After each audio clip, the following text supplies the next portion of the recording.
오늘은 예수님의 부활을 다시 한번 마음속에 다시 한번 깊이 새겨보는 그리고 기념해보는 부활절입니다.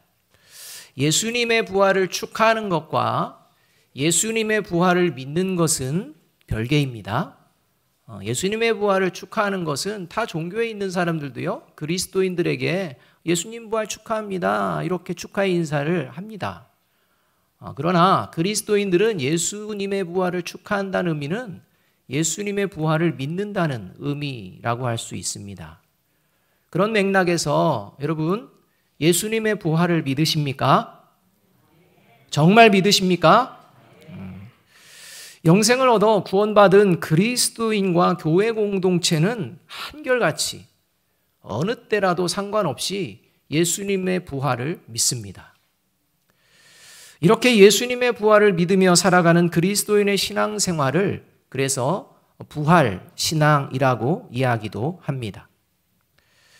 그리스도인이 갖게 되는 부활신앙이 변질되거나 왜곡되면 이단들과 거짓된 자들에게 미혹이 되고 세속적이고 변질된 신앙인으로 전락이 됩니다.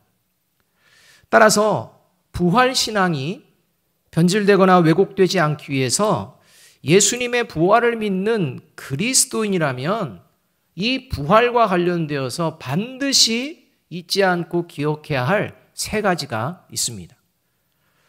첫째는 예수님이 십자가에서 죽으신 후 3일 만에 부활하신, 살아나신 이 부활은 역사적인 사실이라는 것을 믿는 것입니다.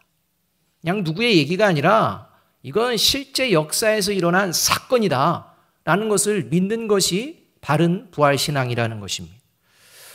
이것이 역사적으로 실제 일어났음을 믿었기 때문에 이런 믿는 자들로 말미암아 구원의 복음이 전파가 되었기 때문입니다.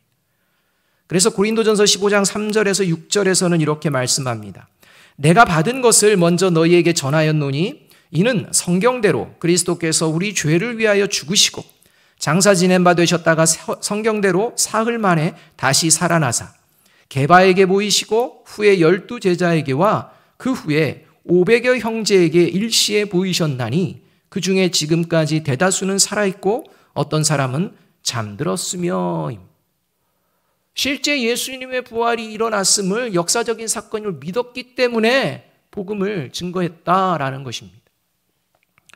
둘째는 예수님이 영으로만 부활한 것이 아니라 몸도 부활하셨듯이 부활신앙은요, 저와 여러분의 몸도 부활할 것을 믿는 것을 말합니다. 그래서 그리스도인들이 한 목소리로 신앙을 고백하는 사도신경에서도 부활과 관련되어서 몸의 부활을 믿습니다 라고 고백하고 있다는 겁니다. 여러분, 저와 여러분의 몸이 부활될 줄로 믿습니까? 이걸 믿는 게 바른 부활신앙입니다. 누가복음 24장 39절에서는 예수님께서 부활하신 자신의 몸이 실제 몸의 부활을 말씀하고 있다고 보여주고 있습니다. 이렇게 말씀합니다. 내 손과 발을 보고 나인 줄 알라. 또 나를 만져보라. 영은 살과 뼈가 없으되 너희 보는 바와 같이 나는 있느니라. 마지막 세 번째로 예수님이 죽으신 후 부활하신 것처럼 모든 사람은 죽은 후 부활한다는 것을 믿는 것을 말합니다. 모든 사람은 죽습니다. 그러나 죽음이 끝이 아니라 반드시 또 모든 사람들은 부활합니다. 그럼 부활이라는 게 구원을 얻은 그리스도인들에게만 일어나는 사건이다. 여러분, 이렇게 생각하는 건 믿음이 아닙니다. 부활신앙 아닙니다. 부활신앙은 인류 모든 인간은 다 죽고 나면 부활하게 돼 있음을 믿는 것을 말합니다. 고린도전서 15장 12절에서 13절의 말씀은 이렇게 말씀합니다. 그리스도께서 죽은 자 가운데서 다시 살아나셨다 전파되었거늘 너희 중에서 어떤 사람들은 어찌하여 죽은 자 가운데서 부활이 없다 하느냐? 만일 죽은 자의 부활이 없으면 그리스도도 다시 살아나지 못하셨으리라. 이렇게 말합니다. 초대교회 안에 어느덧 거짓된 자들이 들어와서 이제 부활은 없다. 이렇게 얘기한다는 것입니다. 여러분, 사람이 죽으면 반드시 부활합니다. 여러분, 모든 사람이 죽으면 부활한다는 것을 믿고 계십니까? 왜 예수님 부활하신 것은 아멘 큰 소리가 나면서 다른 사람들 다 부활한다니까 그것을 아멘으로 화답을 잘 못하십니까? 이렇게 죽은 자 모든 사람들이 부활하게 된다는 것과 관련돼서 좀 더 구체적으로 오늘 우리가 읽은 본문 29절은 이렇게 말씀을 하고 있습니다. 함께 한번 읽어봅니다. 시작. 선한 일을 행한 자는 생명의 부활로, 악한 일을 행한 자는 심판의 부활로 나오리라. 여러분, 이 말씀, 이 세 가지를 분명하게 기억해야 한다는 것입니다. 정리해보면 성경대로 예수님의 부활이 실제 일어난 역사적인 사건임과 또 몸의 부활을 믿고 모든 사람은 죽지만, 그러나 그 죽음이 끝이 아니라 또 모든 사람이 부활하게 됨을 믿는 것, 이것이 그리스도인과 교회 공동체가 믿고 고백하는 부활 신앙입니다. 만일 이 세 가지 중에 하나라도 믿지 않는다면 그 부활 신앙은 변질되고 왜곡된 신앙입니다. 그렇다면 부활 신앙과 관련돼서 왜 이 세 가지를 기억하고 믿어야 하는 것이 중요할까요? 왜 이 세 가지를 그리스도인들은 절대 잊어서는 안 되는 것일까요? 왜냐하면 그것은 바른 부활 신앙을 가지고 있어야 세상에 빛과 소금 된 그리스도인의 삶을 살아낼 수가 있기 때문이요. 또 바른 부활 신앙을 가지고 있어야 세상에 진정한 소망과 생명을 보여내는 교회 공동체로 아름답게 세워질 수 있기 때문입니다. 이 바른 부활 신앙을 갖지 아니하면 세속적이고 변질되기가 마련입니다. 이것을 잊어서는 안 된다는 것입니다. 바라기는 오늘 이 예배 자리를 통해 바른 부활 신앙을 회복하고 바른 부활 신앙의 삶을 다시 살아내기를 결단하고 살아내는 저와 여러분, 우리 아름다운 교회 공동체가 되기를 주님의 이름으로 축복합니다. 여러분, 바른 부활 신앙을 지식적으로 안다는 것과 바른 부활 신앙인으로 살아낸다는 것은 다른 것입니다. 여러분이 이 바른 부활 신앙 세 가지를 알고 있다고 해서 바른 부활 신앙인이라고 장담할 수는 없다는 것입니다. 따라서 바른 부활 신앙을 가지고 있다면 삶의 자리 가운데에 바른 부활 신앙의 삶을 살아내고 있는지 구체적으로 살펴보아야 한다는 것입니다. 자, 그렇다면 바른 부활 신앙을 가지고 삶을 살아내는 부활 신앙인의 구체적인 모습, 그 모습은 어떤 모습일까요? 첫 번째는요, 바른 부활 신앙인은 모든 사람은 반드시 하나님의 심판대 앞에 서게 될 것을 믿으며 살아갑니다. 모든 사람은 부활을 하는데 반드시 하나님의 심판대 앞에 선다는 것을 믿기 때문에 이 세상을 살아가는 동안 내 마음대로 살지 않습니다. 이게 부활 신앙을 가진 그리스도인의 모습입니다. 모든 사람은 죽습니다. 모든 사람이 죽은 후에는 다시 부활합니다. 그렇게 부활하는 후에 모든 사람이 예외 없이 서게 되는 자리가 있다는 것입니다. 그것이 바로 하나님의 심판대입니다. 그래서 히브리서 9장 27절에서는 한 번 죽는 것은 사람에게 정해진 것이요, 그 후에 심판이 있다라고 말씀합니다. 모든 사람은 죽고 모든 사람은 심판을 받게 되어 있다, 이렇게 말씀하고 선언하고 있다는 것입니다.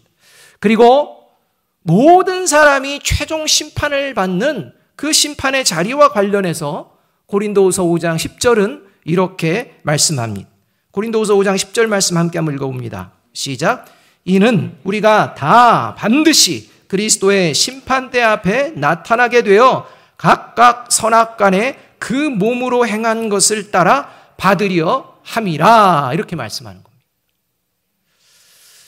마치 우리가 이 땅을 살아갈 때 사람들이요, 범죄를 저지르면 세상 법정에서 재판을 받는 줄을 알고 있기 때문에 할 수만 있으면 법을 지키고 법을 어기며 살아가지 않으려고 합니다. 내 마음대로 살려고 하지 않는다는 겁니다. 내 마음이 동해도 이거 하면 내가 세상 법정에 죄인으로 서겠지라고 생각하면 내 마음대로 살지 않는다는 것입니다. 이게 우리가 살아가는 일반적인 세상의 모습 아닙니까? 그와 같이 바른 부활신앙을 가진 그리스도인은 세상 법정이 아니라 하나님의 법정인 하나님의 심판대 앞에 서게 될 것을 믿고 기억하며 살아가게 된다는 것입니다. 그러니 세상 법정을 뛰어넘는 그 하나님의 법정에서 내가 서야 되는데 저와 여러분 마음대로 살아갈 수 있겠습니까? 그렇지 않다는 겁니다. 그래서 그리스도인은요, 마음대로 살아가지 않습니다. 분명한 기준을 가지고 살아가게 돼 있다는 것입니다. 여러분, 모든 사람은 이 땅에서 자기 나름대로 삶을 추구하며 살다가 모두 죽습니다. 저와 여러분도 예외는 아닙니다. 그리고 그 후 모든 사람들이 하나님의 심판대 앞에 서게 되고 이제 삶의 자리를 놓고 최종 심판 결과를 듣게 됩니다. 어떤 사람은 생명의 부활로, 또 어떤 사람은 심판의 부활로 그 결과가 확정이 되어집니다. 여러분, 우리가요, 법을 보게 되면 집행유예라는 게 있습니다. 몇 개월 동안은 이게 징역인데 대신 집행유예라는 것을 줘서 그 기간만큼만 다시 그 죄를 짓지 않으면 그 죄 이제는 사해 주겠다는 것입니다. 그런데 그 기간 동안 다시 죄를 지면 어떻게 됩니까? 이제 법정 구속입니다. 여러분, 저와 여러분의 최종 심판은요, 현재가 아니라 미래에 있습니다. 이 최종 심판 결과에 저와 여러분 중 누구는 생명의 부활로, 저와 여러분 중에 누구는 심판의 부활로 갈라질 수 있습니다. 이것을 오늘 본문 24절에서는 영생을 얻는 자와 사망에 이르는 자라고 말씀하고 있습니다. 특별히 그리스도인은 죽을 수밖에 없는 그러한 죄에서 영원한 생명을 얻은 존재로 변화되었는데 그게 왜 그러느냐? 예수 그리스도를 믿었기 때문이다, 이렇게 말합니다. 예수 그리스도를 믿었다는 건 예수 그리스도의 부활을 믿었다는 것입니다. 부활 신앙으로 살아냈기 때문이라고 말합니다. 24절의 말씀 함께 한번 읽어봅니다. 시작. 내가 진실로 진실로 너희에게 이르노니 내 말을 듣고 또 나 보내신 이를 믿는 자는 영생을 얻었고 심판에 이르지 아니하나니 사망에서 생명으로 옮겼느니라. 바라기는 이 자리에 있는 저와 여러분 모두 마지막 하나님의 심판대 앞에서 영생을 최종 확정받는 생명의 부활 신앙인들이 되시기를 주님의 이름으로 축복합니다. 이것이 부활 신앙인의 모습입니다. 두 번째로 바른 부활 신앙인은요, 그래서 세상을 살면서 선과 악을 분별하여서 선을 행하기 위해 하나님의 말씀을 듣고자 힘을 씁니다. 여러분, 이렇게 최후의 심판의 자리가 있다는 것을 알면 이제 이 삶의 자리를 어떻게 살 건지를 결정하고 그 삶을 살아낸다는 것입니다. 그리고 선악을 분별합니다. 그리고 선을 행하는 삶을 살기 위해서 이제 기준을 분명히 붙듭니다. 그 기준이 세상이 아닙니다. 그 기준이 살아계신 하나님의 말씀입니다. 그래서 이 말씀을 기준으로 이제 이 말씀을 들으며 부활신앙의 삶을 살아내게 되어 있다는 것입니다. 세상을 살아가는 동안 영적으로는 죽은 자로 살다가 결국 죽은 뒤 부활은 했지만 그 결과가 심판의 부활로 판명되어 사망에 이르게 되는 자가 있습니다. 이렇게 사망, 심판의 부활에 이르는 자의 가장 두드러진 특징이 세상을 살아갈 때 하나님의 말씀을 들으려 하지 않는다는 것입니다. 여러분, 이게 심판, 사망의 부활로 나오는 자의 특징입니다. 25절 말씀 함께 한번 읽어봅니다. 시작. 진실로 진실로 너희에게 이르노니 죽은 자들이 하나님의 아들의 음성을 들을 때가 오나니 곧 이때라. 듣는 자는 살아나리라. 여기서 죽는 자들이 하나님의 아들의 음성을 들을 때라고 말합니다. 여기서 죽은 자들이라는 표현은요, 생리적인 죽음을 이야기하는 게 아닙니다. 이 죽음은 상태적인 죽음입니다. 영적으로 죽었다는 것을 표현합니다. 여러분, 저와 여러분이 예수 그리스도를 믿기 전에는 영적으로는 죽은 자입니다. 그런데 이렇게 영적으로 죽은 자들 중에 하나님의 말씀을 듣게 됩니다. 이 하나님의 말씀을 듣고서 그 말씀으로 예수 그리스도를 믿는 믿음이 생겨나게 됩니다. 그러므로 말미암아 영적으로 살아나는 존재가 된다는 것입니다. 이렇게 죽었지만 하나님의 말씀이 임하는 순간 예수 그리스도를 믿고 영이 살아나는 존재, 그가 바로 그리스도인입니다. 여러분, 그리스도인은 하나님의 말씀을 통해 영이 살아나고 이 살아난 영이 유지되는 줄로 믿습니다. 여러분, 이 말은요, 제 말이 아니라 예수님께서 구약의 말씀을 가지고 선언하신 말씀입니다. 그래서 예수님은 사람이 떡으로만 사는 것이 아니라 살아계신 하나님의 입으로부터 나오는 모든 말씀으로 사는 것이다 라고 선언하고 있는 것입니다. 따라서 하나님의 말씀을 듣고자 힘쓰며 살아가는 그리스도인은 반드시 생명의 부활을 얻게 될 줄로 믿습니다. 그러나 하나님의 말씀을 듣고자 하지 않는 존재, 그에게는 심판의 부활, 사망의 부활만이 있다는 사실을 명심해야 합니다. 왜냐하면 영이 살아있는 자는 하나님의 말씀을 들으면 반드시 생명의 부활에 합당한 삶을, 선한 삶을 살아내고자 하기 때문입니다. 이게 그리스도인 부활신앙이 가진 자의 특성입니다. 디모데후서 3장 15절에 17절의 말씀 우리 함께 한번 읽어봅니다. 같이 한번 읽습니다. 시작. 또 어려서부터 성경을 알았나니 성경은 능히 너로 하여금 그리스도 예수 안에 있는 믿음으로 말미암아 구원에 이르는 지혜가 있게 하느니라. 모든 성경은 하나님의 감동으로 된 것으로 교훈과 책망과 바르게 함과 의로 교육하기에 유익하니 이는 하나님의 사람으로 온전하게 하며 모든 선한 일을 행할 능력을 갖추게 하려 함이라. 여러분, 하나님의 말씀에 선한 능력을 행할 수 있는 능력이 있는 줄로 믿습니다. 이 말씀을 듣는 자에게 이 능력이 생겨난다는 것입니다. 사랑하는 여러분, 오늘 부활의 주일, 하나님의 살아계신 말씀을 듣고 선을 행할 수 있는 부활의 능력, 영적 능력이 살아나는 저와 여러분이 되시기를 간절히 바랍니다. 그래서 장차 얻게 될 이 생명의 부활에 합당한 선한 삶을 삶의 자리에서 다시 살아내기를 결단하고 나아가는 저와 여러분이 되기를 주님의 이름으로 축복합니다. 마지막 세 번째로, 바른 부활신앙인은 장차 몸의 부활을 믿으며 지금 가지고 살아가고 있는 육체에 예수 그리스도의 흔적을 남기며 살아갑니다. 여러분, 이게 부활신앙을 가지고 살아가는 존재들의 특징입니다. 선을 행한다는 것은 바로 예수의 흔적을 남긴다는 것을 이야기합니다. 여러분, 이것은 다시 말하면 예수 그리스도를 믿고 이 땅을 살아가는 동안 그리스도인이 고난을 경험하는데 이 고난 가운데에 뒤로 물러서지 않고 이 고난을 돌파해내는 이러한 존재들이라는 것입니다.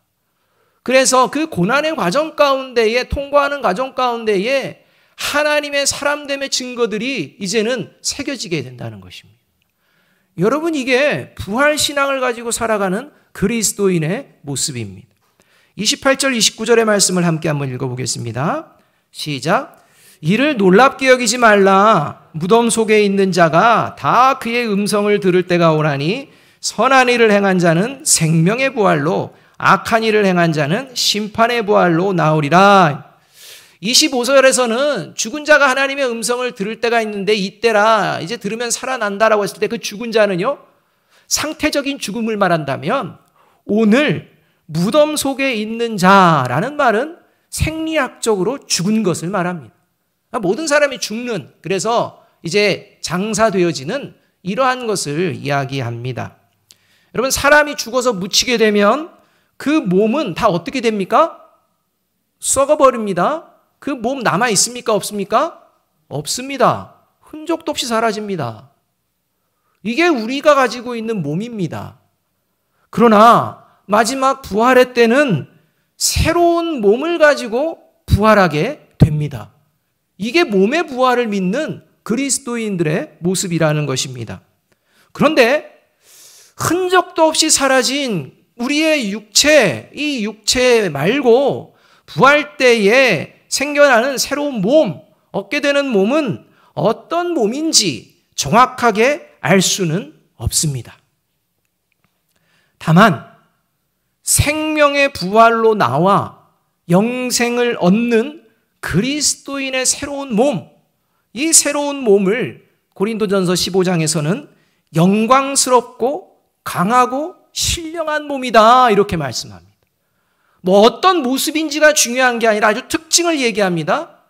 영광스럽고 강하고 신령한 몸이라는 것입니다. 그렇다면 이 영광스럽고 강하고 신령한 몸이라는 게 도대체가 어떤 몸을 말하는 것일까요? 우리는 성경에서 찾아볼 수 없습니다. 분명하게 언급하는 것은 없습니다. 그러나 우리는 힌트를 발견할 수가 있습니다.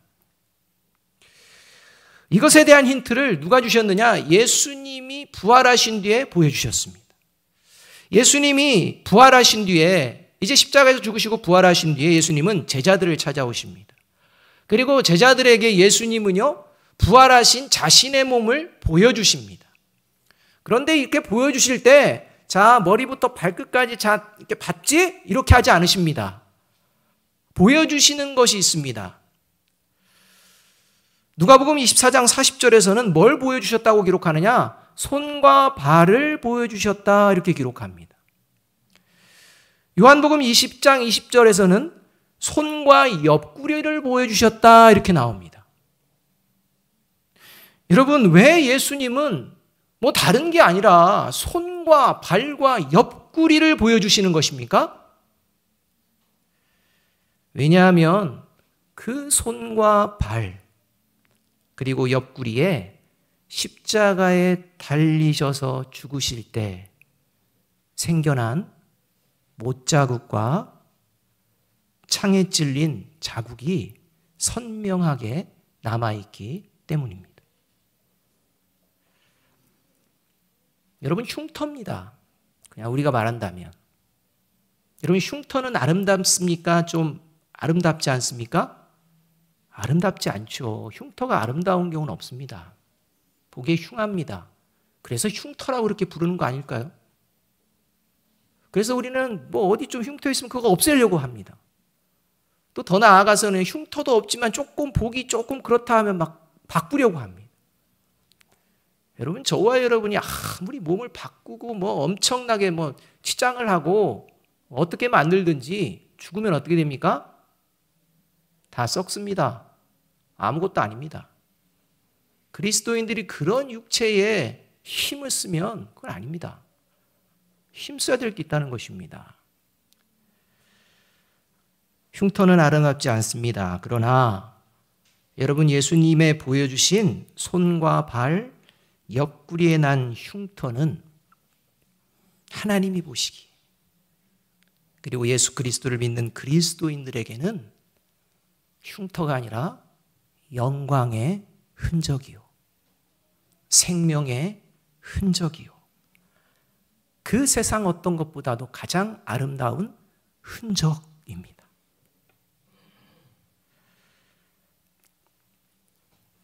그 상처, 그 흔적이 있기에 저와 여러분이 오늘 이 자리에 구원받은 백성으로, 영생을 얻은 백성으로, 생명의 부활을 기대할 수 있는 백성으로 나와 있는 줄로 믿습니다. 지금도 여전히 저와 여러분은 불완전하고 연약합니다. 그리고 또 알게 모르게 죄를 짓고 살아갑니다. 그리고 우리가 하나님의 말씀을 들으며 죄를 깨닫고 회개할 때 하나님이 저와 여러분의 죄를 기억하시지 않으시고 용서해 주시는 그 이유도 주님의 손과 발 옆구리에 있는 그 십자가의 상처가 아버지 하나님을 향한 예수님의 아름다운 순종의 흔적임을 알고 계시기 때문입니다. 여러분, 바른 부활신앙인은 십자가에서 보여주신 이 하나님의 사랑과 은혜를 기억하며 하나님의 나라와 영광을 위하여 자신의 몸에도 자신의 삶에도 예수 그리스도의 흔적을 남기며 살아가는 존재입니다. 세상에서든지 교회에서든지 예수의 마음을 품고 예수님을 따라 사명을 감당하고 봉사하며 섬길 때 때로는 힘에 부치고 지치고 때로는 오해를 받기도 하고 상처를 받기도 합니다. 누군가 알아주지 않을 수도 있습니다. 때로는 가정에서, 교회에서, 직장에서 부활신앙인으로 살아가는 것이 너무 힘들고 지쳐서 남몰래 눈물 흘리며 하나님의 도우심을 구하는 때도 있습니다. 그러나 여러분, 그러한 모든 것을 사람들은 몰라도 그 마음을, 그 수고를, 그 정성을 하나님께서는 모두 아십니다. 그리고 하나님의 심판대 앞에 저와 여러분이 생명의 부활로 서게 될 때 그 흔적이 저와 여러분의 부활의 몸에 영광스럽고 그 고난을 이겨낸 신령한 흔적으로 곳곳에 남아있을 것이고 그 흔적을 하나님께서는 아름답게 여기실 것입니다.